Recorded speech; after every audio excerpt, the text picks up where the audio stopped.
আপকি আদালতে ভারতীয় জনতা পার্টির রাষ্ট্রীয় অধ্যক্ষ জেপি নাড্ডার উপর অভিযোগ হলো যে উনি পাশা উল্টে দিতে সক্ষম। নাড্ডাজি, কংগ্রেসের লোকেরা বলে যদি কোনো দূর দূরান্তের জায়গায় আমাদের সরকার তৈরি হয় তখন কংগ্রেসের লোকেরা তাদের এমএলএদের বলে যে রিসর্টে চলে যাও, নাহলে মোটা ভাই চলে আসবে। এখন দেখুন, আপনার এমএলএ আপনারই অধীনে নেই, এই পরিস্থিতি কি করে আসে? আপনি তৈরি করে দিয়েছেন। আমি তৈরি করিনি। এটা ওনাদের পরিবারের এক দুর্বল কাঠামোর এক প্রকারের চিত্র। ওনাদের পার্টি তো ছিন্নভিন্ন হবেই, আর যখন ছিন্নভিন্ন হবেই তখন ওই যে সচেতন লোকজন রয়েছে, যেসব পার্টি অ্যাক্টিভ থাকে, তাদেরকে নিজেদের সঙ্গে যুক্ত করে নিন। মানে ভোটে যেই জিতুক সরকার নাড্ডাজি আর অমিত শাহ মিলে বানিয়ে ফেলবেন। না, আমি আবারও বলছি, এরকম ভাবে হয় না।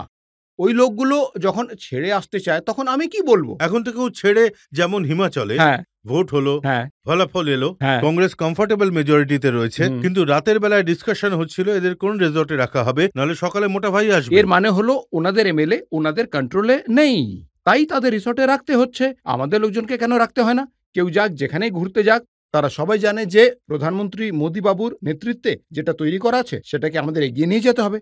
তাই আমাদের এখানে তো কেউ রিসর্টে যায় না। হোম স্টেট, তাহলে কি হিমাচলে ওদের সরকার চলতে দেবেন না? আমরা তো খুব ভালো করে চালাতে দেব, বলেছি যে আমরা আপনাদের সহযোগিতা করব, কিন্তু আপনি আপনার পরিবারকে যত্ন করে রাখবেন এই চিন্তাটা আপনি নিজেই করবেন। এখন এটা শুনে আমার সন্দেহ হচ্ছে। না, একদমই না। নিজের মতো করে চলুক। আমি এটা নিয়ে কেন বলবো? দেখুন, আমি এটা নিয়ে কেন বলবো? আমি তো ওনাকে স্পষ্টভাবে বলেছি যে full support of the development of people of Himachal Pradesh, আমরা আপনাদের সাথে। এখন রাজস্থানে অশোক গেহলোতকে 51 দিন পর্যন্ত ওনার এমএলএদের একটা হোটেলে রাখতে হয়েছিল, আর তারপর ঘাবড়ে গেলেন। অনেকগুলো এমএলএ, 51 জন এমএলএ কে বার করে নিয়ে জয়সলমীর নিয়ে গেলেন পুলিশ পাহারায়। আপনার থেকে বিপদ তো রয়েছে। বিপদ তো ওনাদের পার্টির মধ্যেই ছিল, আমার তরফ থেকে কোথায় ছিল? সে তো ওনাদের পার্টির মধ্যে কিছু মানুষ যাদেরকে ওনারা ডেকে পাঠাচ্ছিলেন দিল্লিতে, কি বলে না, তোমাদের এই দেবো, তোমাদের ওই দেবো, ঠিক আছে? তাই কোথাও না কোথাও আপনার মরাল পাওয়ার শেষ হয়ে গেছে। একটা পার্টির মধ্যে সব কিছু কি করে হচ্ছে? পার্টির এমএলএরাই তো আসছিলেন, তাহলে পার্টির এমএলএ এদের সামলে রাখাটা কার কাজ? আপনার কাজ। আপনার কাছ থেকে ছিটকে যাচ্ছে কেন? আর কেনই বা আপনাকে সামলাতে হয়েছে? এটা হলো আপনার পরিবারের অবস্থা। দেখুন, মুখ্যমন্ত্রী অশোক গেহলোত বলেছেন যে ভারতীয় জনতা পার্টি, জেপি নাড্ডা অর্থ আর বল দ্বারা সরকার ফেলে দেওয়ার চেষ্টা করেছিলেন। 5টা সরকার ফেলেছিলেন, 6 নম্বরটা আমারই পড়তে চলেছিল। তাহলে এটা তো ওনাদের সমস্যা, তাই না? ওনাদেরই ভাবতে হবে। যদি আমাদের কাছে এসে বলেন যে আমরা আপনাদের সঙ্গে সরকার গড়তে চাই, তখন আমরা কি বলবো? না, আমি তোমাদের সাথে বানাবো না। আমরা তো একথা কখনোই বলবো না। আপনি ভয় দেখান এমএলএ। না, কখনো না, একেবারেই নয়। রজত বাবু, দেখুন, না, আমি ভয় দেখাই না, আর ভয় দেখিয়ে কেউ কাউকে রাখতে পারবে না। তো এমনটা কি করে হলো যখন নাড্ডাজি বিজেপির অধ্যক্ষ হলেন? 2019-এ প্রথমবার ম্যাজিক হলো, কর্ণাটকে আপনার মেজরিটি ছিল না, কিন্তু কিছুদিন পর আপনারাই সরকার গড়লেন। না, আমি আবার বলবো, ওখানে কি হচ্ছিল? যে মানুষ কংগ্রেস পার্টি আর কুমার স্বামীর সাথে এ ধরনের ওনাদের মধ্যে স্ট্রাগল চলছিল, আর পার্টির মধ্যে রিফট চলেই আসছিল। প্রায় দিনই ওনাদের যে ধরনের স্টেটমেন্ট দিতে দেখা যেত, কংগ্রেস পার্টি আর আরজেডিএস একসাথে চলতে পারবে না, একটা প্রশ্নবোধক চিহ্ন হয়ে দাঁড়িয়েছিল। এখন ওনাদের অ্যালায়েন্স চলেনি, তাই লোকজন আমাদের সাথে এসে গেছে। 17 জন এমএলএ পদত্যাগ করেছিলেন। হ্যাঁ, তো সেটা আপনিই করেছিলেন না? না, যখন আমাদের সঙ্গে আসার জন্য আসতে চেয়েছিল, তখন আইন অ্যালাউ করতো না, তাই আইনের দৃষ্টিতে ওনাদের ইস্তফা দিতেই হতো। কিন্তু আপনি এটা দেখুন না যে ওনাদের ইচ্ছে শক্তি কতটা। ইচ্ছে ছিল বলেই যে এমএলএ পদের থাকা সত্ত্বেও ওনারা রিজাইন দিয়ে আমাদের সঙ্গে যুক্ত হতে চেয়েছিলেন, আর এখান থেকে ইলেকশনে লড়ে তারপর জিতে ফিরে গেলেন, আর ওরা সরকারের পার্ট অ্যান্ড পার্সন হয়ে গেল। আর এরকম ইচ্ছা শক্তি এমপি তো দেখলাম, সেখানেও এমএলএরা রিজাইন করে দিল, কংগ্রেসের মেজরিটি সরকার সেখানেও ফেলে দেওয়া হলো। সেটাই বলবো, এর মধ্যে বোঝার বিষয় যেটা হলো সেটা হচ্ছে যে পার্টির মধ্যে আপনার ইন্টারনাল ডেমোক্রেসি এতটাই শেষ হয়ে গেছে যে পার্টির মধ্যে আপনার চর্চা এতটাই হয়ে গেছে আর কি, যে আপনার 20 এমএলএ, 15 এমএলএ পদ থেকে ইস্তফা দিয়ে ভারতীয় জনতা পার্টি জয়েন করে, ঠিক আছে, ভারতীয় জনতা পার্টির টিকিটে লড়াই করে ওরা সরকারে আসার জন্য তৈরি হয়ে থাকে। ইচ্ছে শক্তি যদি এতটাই প্রবল থাকে, তাহলে আমার বাহাদুর থেকে বেশি ওনাদের ব্যর্থতা আছে কিনা যে ওনাদের ছেড়ে লোকেরা এখানে এসেছে, ঠিক আছে? তাই এরকম মানুষ যখন আমাদের সঙ্গে যুক্ত হতে আসে তখন আমরা যুক্ত করি। আমি পার্টির প্রতি দায়িত্ব পালন করে যাচ্ছি, কংগ্রেসের এমএলএদের নিজের পার্টিতে যুক্ত করে যাচ্ছি।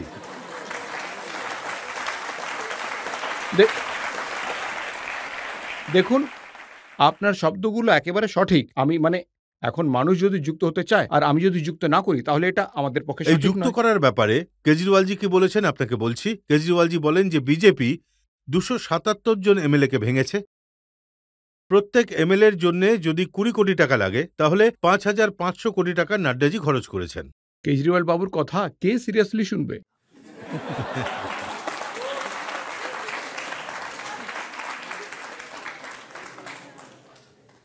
স্বাধীন ভারতবর্ষে কাউকে কোনো নেতাকে যদি বোর্ড নিয়ে চলতে হয় যে আমি একজন সত্যবাদী যুধিষ্ঠির, তো এই প্রথম নেতাকে আমি দেখলাম যে এইভাবে বোর্ড নিয়ে চলেন।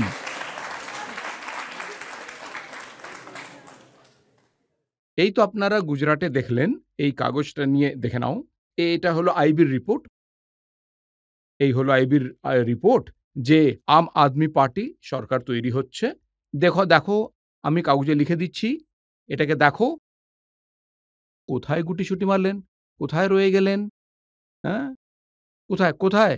উনার পরিস্থিতি এসে দাঁড়িয়েছে আর আমি ওনাকে বারবার জিজ্ঞেস করছি, সেই কাগজটা কোথায়? কাগজটা তো একবার দেখাও। উত্তরই দিতে রাজি নন। আশ্চর্য ব্যাপার।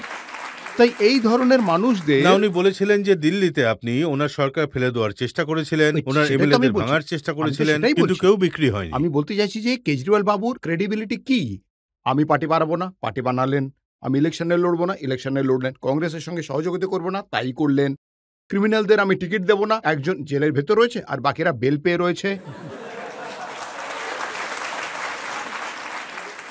আর আর ক্রিমিনাল চার্জেস আছে আরো। আপনারা সবাই তো সেটাও দেখেছেন না? ওই ঠিক না? তারপর দেখুন, আচ্ছা উনার ক্রেডিবিলিটি, লজ্জা পাওয়া উচিত, লজ্জা পাওয়া উচিত। থেরাপিস্টকে রেপিস্ট বানিয়ে দিয়েছেন। সে কি মুখের এক্সপ্রেশন ছিল সে সময়, মানে মানে লজ্জা পাওয়া উচিত উনি কথাটা বলার বলছিলেন সময়। যে আর সত্যেন্দ্র জৈন একটু রেপিস্টকে অসুস্থ। থেরাপিস্ট বানিয়ে দিয়েছেন। এগুলো এইভাবে সত্যেন্দ্র জৈনের সবকিছু তো আমি দেখেছি। আমার সবকিছু উনি বলছিলেন উনি একটু অসুস্থ, ওনার একটু মালিশের প্রয়োজন আছে। হ্যাঁ, নিশ্চিত রূপেই এখন ওই ওই জেলের লোক তো নিশ্চয়ই মালিশ-টালিশ করে দেয়। কিন্তু কিন্তু আমি এটা বলতে চাইছি যে আইনকে বিপর্যস্ত করার কাজ আম আদমি পার্টির লোকেরা সমস্ত জায়গায় করেছে। কিন্তু মনীষ সিসোদিয়া তো বারবার বলেন ওনার উপর মদ কেলেঙ্কারির অভিযোগ তোলা হয়েছে, হ্যাঁ, কিন্তু কিছুই পাওয়া যায়নি।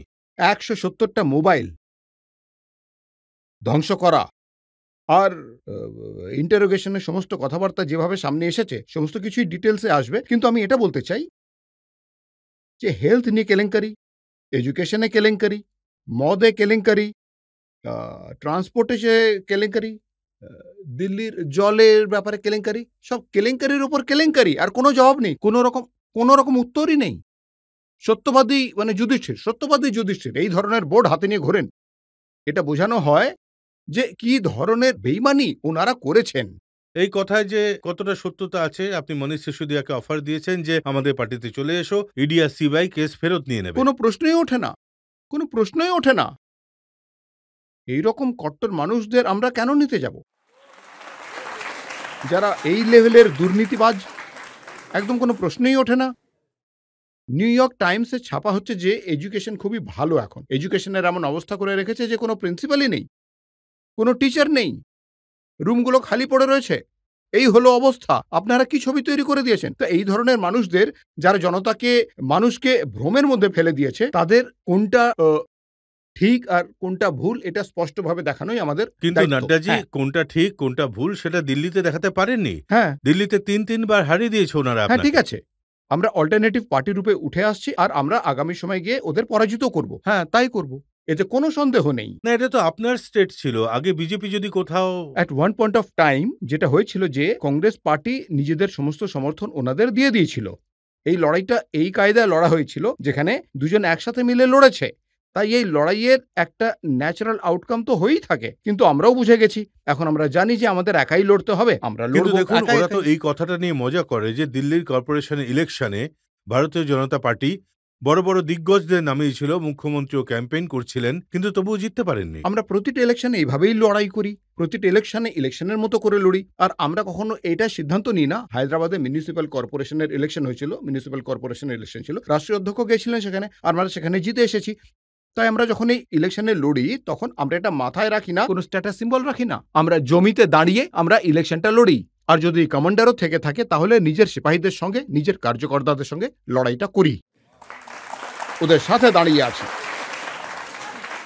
কিন্তু দেখা যায় যে আপনার সব থেকে বড় পার্টি আর ওদের সব থেকে ছোট পার্টি, তাও ওরা খুবই তাড়াতাড়ি ন্যাশনাল পার্টি হয়ে গেছে, এটাই হলো ওদের দাবি। এখন এর মধ্যেও দেখুন, এত কম সময়ের মধ্যে আমরা রাষ্ট্রীয় পার্টির তকমাটা আমরা পেয়ে গেছি। এর আগে এনসিপি পেয়েছিল, ঠিক আছে, অথচ এরা এটা জানেই না যে বাদবাকি পার্টিগুলো এদের থেকে কম সময়ের মধ্যে রাষ্ট্রীয় দলে পরিণত হয়েছে। ইলেকশনে যে বাংলা থেকে আপনি এস্টিমেট করেছিলেন অনেক মেজরিটি নিয়ে বিজেপি জিতবে, তাহলে তো আপনি হয়তো হার্ট হয়েছেন এই রেজাল্টটা দেখে যে এইটুকু পেয়েছেন। তাহলে আপনার বাড়ি থেকেও কেউ মানে বাংলা থেকে আছেন, উনি আপনার স্ত্রী, তাহলে আপনি ওনাকে কি করে রাজি করালেন? উনি হয়তো হার্ট হয়েছেন, মানে হয়তো খুব রেগে গেছেন। মানে from 3 seats we went to 77 seats. আর সেই ধরনের ভোটের পার্সেন্টেজ অনুযায়ী আমাদের অনেকটা বৃদ্ধি হয়েছে। আমরা সেখানকার অপোজিশন পার্টি হয়ে গেছি। One step forward. আপনি লিপ নিয়েছেন, এটা এটা এটা একটা লম্বা লাফ যেটা আমরা মেরেছি। হ্যাঁ, ঠিক আছে, আমাদের ইচ্ছে ছিল যে আমরা সরকার গড়ব, গড়তে পারিনি, অনেকগুলো কারণ রয়েছে। আপনারা জানেন যে ৩টে ফেজের ভোট করানো হয়েছিল, ওয়েভ চলে এলো, আমরা আমাদের প্রচার থেমে গেল, আরো আরো অনেক কারণ রয়েছে। তাহলে আরো ৩০-৪০টা সিট আমরা নিয়ে আসতে পারতাম। এখন কোনো মমতা দিদি অসুবিধে তো নেই। বলেন এই নাড্ডা চাড্ডা ফাড্ডা সব চলে আসে। আর দেখুন, এটা মানুষের নিজের নিজের ব্যাকগ্রাউন্ডের প্রভাব থাকে। যে যে ব্যাকগ্রাউন্ড থেকে আসে সে সেই ব্যাকগ্রাউন্ড থেকেই সেরকমই ভাষা ব্যবহার করে, তো ওনাকে ধন্যবাদ। আমি তো সবসময় মমতা ম্যাডামই বলে এসেছি, উনি যতটা বাংলাকে চেনেন আমিও ততটা বাংলাকে চিনি না, সেটা সত্যি। এইটুকু তো ওনার খেয়াল রাখা উচিত ছিল, কিন্তু উনি রাখেননি।